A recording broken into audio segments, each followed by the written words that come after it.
Hello, hope you're doing good. In this video, I'll be showing you how to make the price on Gumroad zero.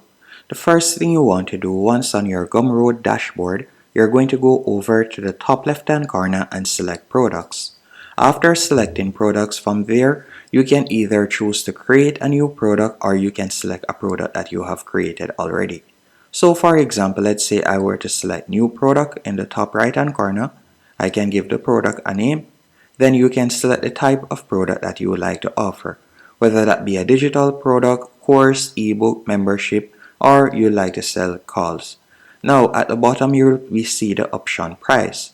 You're just going to tap on the price bar and you're going to type in 0.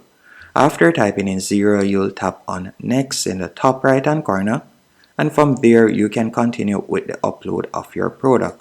So for example, you can add in a cover image and you can also add in the product information. Once you're finished doing that, you'll tap on save and continue in the top right hand corner. Then once you have done that, you can tap on publish and continue and you'll be able to share it.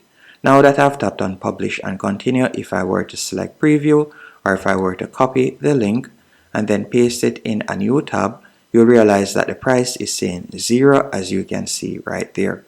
So that's it. Hope you found this tutorial helpful and informative. If you did, be sure to hit the like button and subscribe